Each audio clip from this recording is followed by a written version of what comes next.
Genesis chapter 50.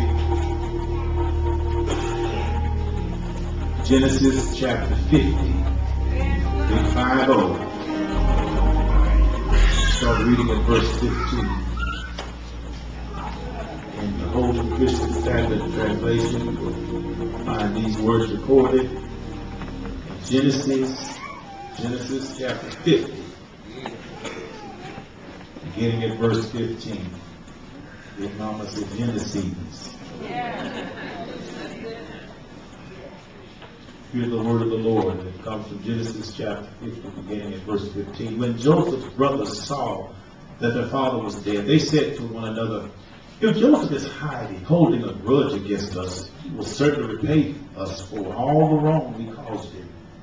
So they sent this message to Joseph: "Before he died, your father gave a command. Say this to Joseph: please forgive your brother's transgression and their sin, the wrong they caused you. Therefore, please forgive the transgression of the servants of God, the God of your father." Joseph wept when their message came to him. Then his brothers also came to him, bowed down before him, and said, "We are your slaves." But Joseph said to them, "Don't be afraid. Am I in the place of God? You planned evil against me. God planned it for good to bring about the present result, the survival of many people. Therefore, don't be afraid. I will take care of you and your little ones." He comforted them and spoke kindly to them. That verse number 19 and 20 says, "But Joseph said to them, don't be afraid. Am I in the place of God? You planned evil against me. God planned it for good to bring about the present result. Grass withers and the flower fades, but the word of our God shall stand forever." He that hath an ear, let him hear what the Spirit says to the church. I want to talk about when God turns the tables. When God turns the tables. When God, so I just say when the table is turned, but folk can turn tables. But when God. When God.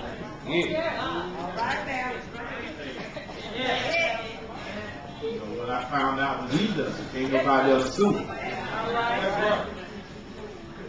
God turns the table. I love reading. As a child, I enjoyed all kinds of stories. I enjoyed reading Aesop's fables. Right. Heard of those. I enjoyed reading Little Red Riding Hood. Amen. Some of us are familiar with the story of the Three Little Pigs. Right. Classics, you know. Many of us are also familiar with Goldilocks and the Three Bears. Some of the modern day folk know about stories. The cat.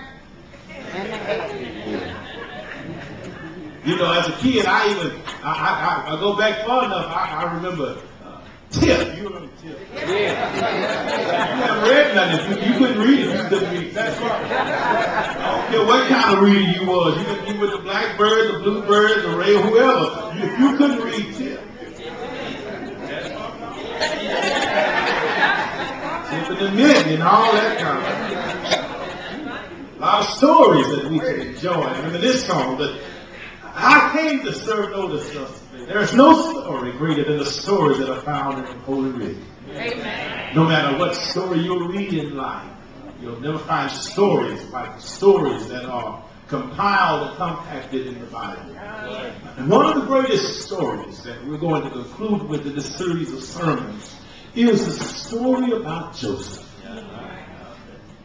Joseph's life is a life that had a rise. His life had a fall. His life had a restoration. In today's sermon, we're going to look at, briefly, if you will, the rise of Joseph. We're going to look at the fall of Joseph. We're going to review the fall of Joseph. We're going to also look at, particularly, this restoration of Joseph. Because if the story be told, the truth be told, All of us got a story. And I must tell you, you got a story about the goodness of Jesus. Your story may not be my story. Your chapter may not begin like mine did. But if you got a story about what the Lord has done in your life, I want to encourage you to tell your story about what the Lord has done, is doing, and will do, and can do in our lives. Joseph, rise of Joseph.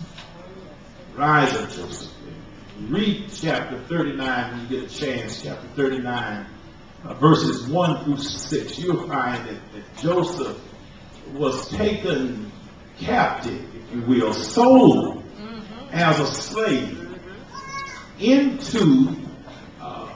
as a slave in Egypt to a fellow by the name of Potiphar. And Joseph, in his life, they sold him. His own flesh and blood brothers sold him into slavery. And when they sold him into slavery, Potiphar bought him as a servant in his house. But you'll find out as you read through the Old Covenant of Genesis in the life of Joseph, that God was with Joseph. In every point I'm going to bring out this morning, you're going to find in the rise of Joseph, in the fall of Joseph, as well as the restoration of Joseph, you're going to always see the hand of God, and that God was with Joseph. And I almost want to conclude that this morning, because that's a good point to close on. It don't matter whether you're up or down, in between, up, in, or out, as long as you got God's hands on you. I don't want to live this life without God. It's a lonely life without God. You can have a whole lot of family around you, a lot of friends around you, but without God, you are still. Friends will walk off and leave you. Family will die on you. And them enemies, they'll come around and stay around. The rise of Joseph happened when Joseph, watch this, when Joseph had been delivered from the pit and he was taken to the house in place of Potiphar. God allowed him to find favor in the eyes of Potiphar, and because he found favor in the eyes of Potiphar, he gained prestige, he gained power, he gained prominence, he gained position, because God allowed him to find favor with somebody else. That's the rise of Joseph. He found the spot in the king's, in the Potiphar's place. But not only did he have the rise, we see the rise of Joseph, but he also had a fall. Now, when you hear the word fall, many times the first thing that comes to our mind is what? Is that we think about Adam. And how Adam failed.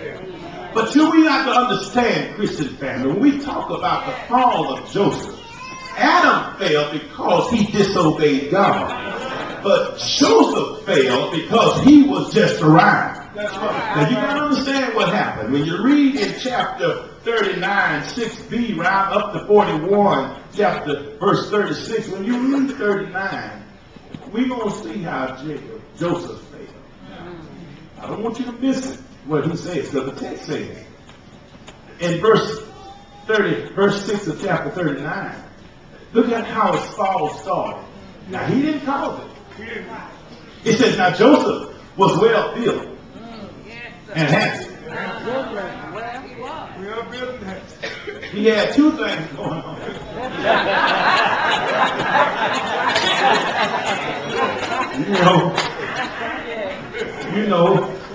Some of us brothers like to say about like us, huh?